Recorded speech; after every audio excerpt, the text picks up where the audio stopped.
ഇനി നോക്കാം ഇന്നത്തെ അറിയിപ്പുകൾ.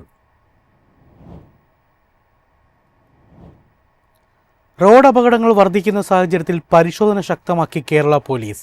സംസ്ഥാനത്തെ സ്പെഷ്യൽ ഡ്രൈവിൽ ഹെൽമറ്റ് ഇല്ലാതെ യാത്ര ചെയ്തവരിൽ നിന്നും ഒരാഴ്ചക്കിടെ പിഴയായി ഈടാക്കിയത് 2.7 കോടി രൂപ.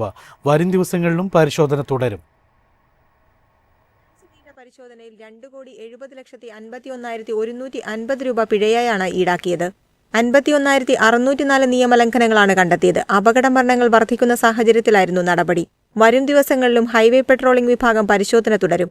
ആവർത്തിക്കുന്നവർക്കെതിരെ കർശന നടപടി സ്വീകരിക്കുമെന്ന് അധികൃതർ അറിയിച്ചു.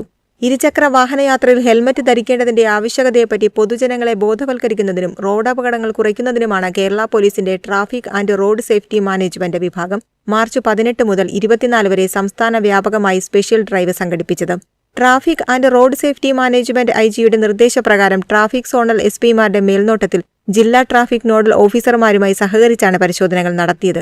പൊതുജനങ്ങൾ ഇത്തരം ഗതാഗത നിയമലംഘനം ശ്രദ്ധിച്ചാൽ 97 47 00 1099 എന്ന ശുഭയാത്ര വാട്സ്ആപ്പ് നമ്പറിൽ traffic and road safety management വിഭാഗത്തെ അറിയിക്കണമെന്നും നിർദ്ദേശമുണ്ട്. News desk MyFin TV.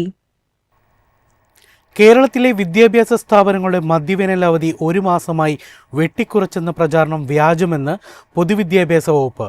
മുൻ നിശ്ചയിച്ച പ്രകാരം തന്നെയാണ് അവധിയെന്നും അതിൽ ഒരു മാറ്റവും വരുത്തിയിട്ടില്ലെന്നും വ്യക്തമാക്കി.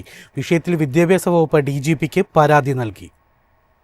വിദ്യാർത്ഥികൾ, രക്ഷിതാക്കൾ, അധ്യാപകർ എന്നിവർക്കിടയിൽ അനാവശ്യമായ ആശയക്കുഴപ്പവും പരിഭ്രാന്തിയും സൃഷ്ടിക്കാനുള്ള ബോധപൂർവമായ ശ്രമമാണിതെന്ന് പൊതുവിദ്യാഭ്യാസ സെക്രട്ടറി ഡോക്ടർ K. വാസുകി വ്യക്തമാക്കി. നിലവിലെ അവധി ക്രമീകരണങ്ങളിൽ മാറ്റം വരുത്തിക്കൊണ്ട് സർക്കാർ യാതൊരുവിധ ഉത്തരവും പുറപ്പെടുവിച്ചിട്ടില്ല. പൊതുവിദ്യാഭ്യാസ സെക്രട്ടറിയുടെ പേരും പദവിയും ദുരുപയോഗം ചെയ്ത് വ്യാജരേഖ നിർമ്മിച്ചവർക്കെതിരെ അന്വേഷണം നടത്തി കുറ്റക്കാരെ കണ്ടെത്തുന്നതിനായി സംസ്ഥാന പോലീസ് മേധാവിക്ക് വിദ്യാഭ്യാസ വകുപ്പ് ഔദ്യോഗികമായി പരാതി നൽകി.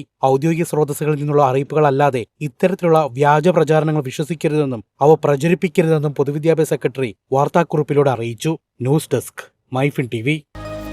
എളുപ്പത്തിൽ സമ്പാദ്യം വളർത്താം. ഇന്ന് തന്നെ മൈഫിൻ TV ആപ്പ് ഡൗൺലോഡ് ചെയ്യൂ.